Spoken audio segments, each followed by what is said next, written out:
Viewer discretion is advised. I sat aghast at what I was seeing on the monitors before me. My co-workers and I could not believe what we saw on the screens. That researcher, Dr. Christensen, who was tasked with the elimination of SCP-5682, had done the unthinkable. There was blood, chaos, violence, and misery, all because of his actions. He broke 682's containment.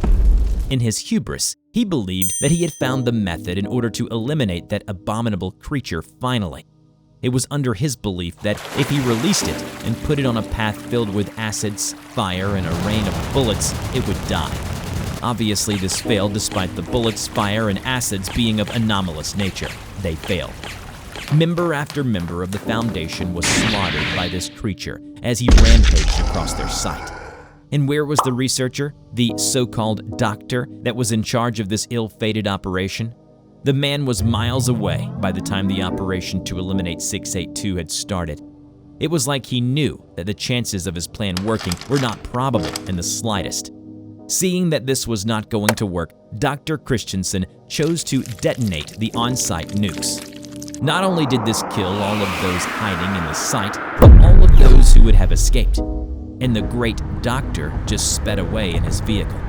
Thankfully, 682 was too weak to fight back properly after being heavily irradiated, which made the recontainment easier. Dr. Christensen, however, well, let's just say the MTF squad escorting him didn't like what he did and reported his location. A long list of Christensen's sins appeared on the screens in front of us, and we all shook our heads. So I gave Christensen another new assignment this week, a new assistant as well. Now let's see if the doctor can repent. 053 signing off. Hello everybody, I'm TheRubber. Today we bring you SCP Foundation KETER class object SCP-5683.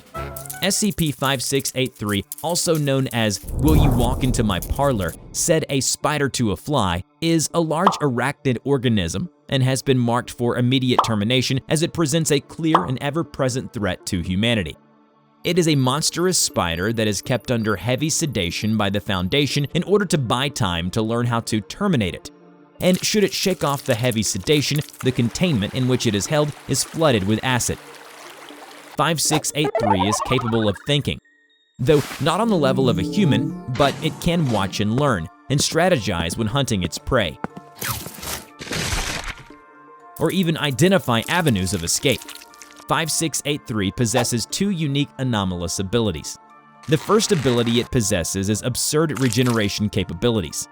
This allows it to regenerate from even a single cell, meaning it must be terminated all at once or not at all. Its secondary ability is something that the Foundation has coined as temporary reactionary evolution. This means that 5683 will rapidly adapt to whatever is attempting to kill it, be it fire, acid, gunfire, etc. And much like a spider, it has fangs, venom, webbing, and fast movements. It has been decreed by the O5 Council that SCP-5683 has been marked for immediate termination due to the constant attempts at containment breaches and the monetary and human life costs. 5683 can no longer be contained, and so the quicker it can be slain, the better. Dr. Christensen was put in charge of this operation. Should he succeed, he will be on the short list for a site director position. And as with all matters concerning the Foundation, the plan didn't go as well as they had hoped. All right, let's get this meeting going. And you, I don't believe I've seen you people before. First day? Yes, sir. Name's Silva. This is Miles and Hull. We've heard a lot about you. All good things, I hope. Welcome to the team. Wait, you guys smell that? What the heck is on fire? Oh, there was a fire in the cafeteria. Nothing to worry about, sir. Shall we go on? Well, hopefully it can get sorted promptly. Anyhow, let's get this work underway, gentlemen. After reading through 5683's files, I already have some ideas as to what we can do. But seeing as you all have more experience with this spider, you should have a better idea of what could work. Everyone shifted awkwardly and said nothing. Well, I suppose we start from the basics. First test. Let's use fire, eh? Very good, sir. After using a small piece of tissues taken from 5683, flames equal to 1,562 degrees Fahrenheit were able to reduce it to ashes. Taking this as a sign of success, Dr. Christensen then ordered more flamethrowers to be used against it. Multiple flamethrowers were placed in the chamber, and they promptly fired a steady stream of flames onto 5683. It then screeched wildly in pain as its body caught on fire and began melting.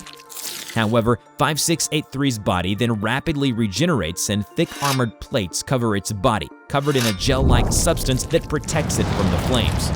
It then screeched again and destroyed the flamethrowers. Its armored plates vanished as soon as that was done. Alright, so that failed, as expected. I saw this coming, you know? And seeing as conventional methods will be unable to bring down this spider, I have contacted the O5 Council about sending us some supplies.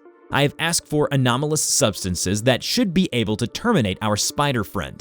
And may I ask what substances you had in mind, sir?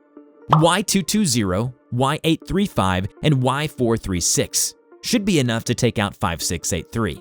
I mean, I've dealt with the lizard before, and there's no way it can compare. As soon as he mentioned that, everyone in the room turned their attention towards Dr. Christensen with a serious expression. So, you've dealt with that lizard before? Well, yes, but there was a containment breach. It was not good. Anyway, these substances will arrive soon.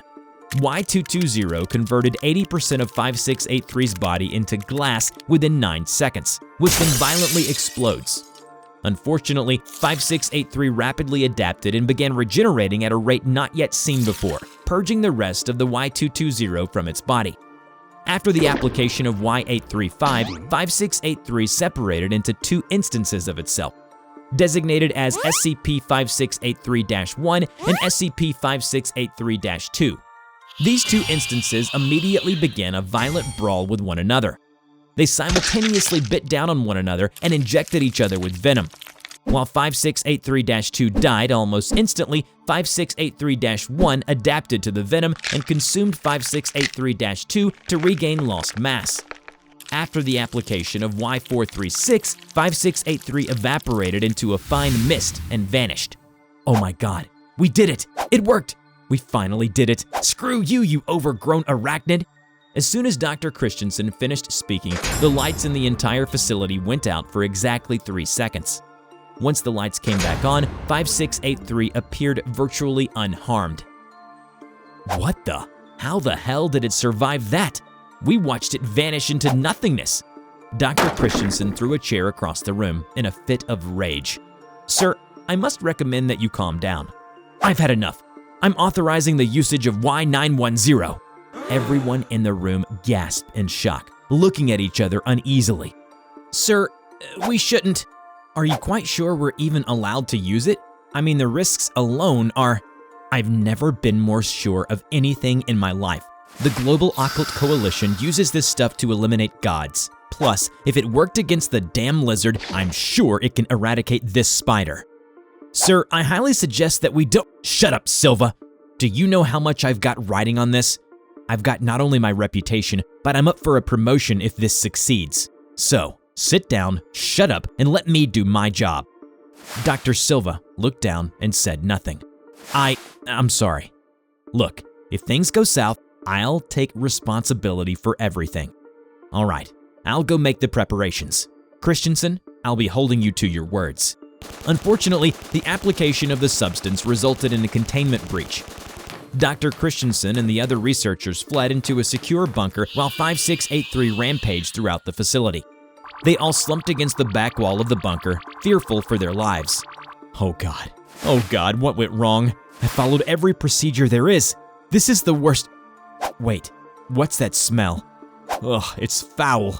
5683, I think it reached the reactor. It's my fault, sir. What do you mean by that? They all looked at Dr. Silva, who only looked down and said nothing. Silva, what the hell did you do? I went against your orders. I couldn't let you use Y910. I'm sorry. Why you? It's my job, my duty, to oppose actions that I believe are ill-advised. What you were going to do was… Shut up! Do you know how many have died because of that? All you had to do was follow my orders and things would have been fine. But there are procedures, sir, for reasons. You know it yourself, that it's unwise to use it. No, I see what you're trying to do. You're trying to turn me into a scapegoat. You caused this mess, not me. I swear to God, I will report you to the council once we get out of here. We can't, sir. This bunker won't protect us from the reactor exploding. Oh no. No, no, no! Suddenly, 5683 broke down the door and rushed in, screeching like crazy. Make a run for it! I'll distract it. If you all can get out, you can get help. Ugh! Dr. Christensen suddenly shoved Silva into 5683. I'm sorry, Junior. This is the only way. Wait. What? Dr. Silva had seemingly regained his composure in front of 5683. It didn't react. Instead, it vanished. I was hoping that you've learned your lesson, Christensen. I gave you a chance just then, so you can show signs of perhaps guilt and hopefully redeem yourself. Yet, you've squandered it. How very disappointing. Dr. Miles, Dr. Hall, and the security chief stepped into the bunker through the torn open door. What? Where did 5683 go? What's happening? It appears you've exposed yourself as the moronic fool you really are, Doctor. What are you talking about? Is this some kind of sick joke?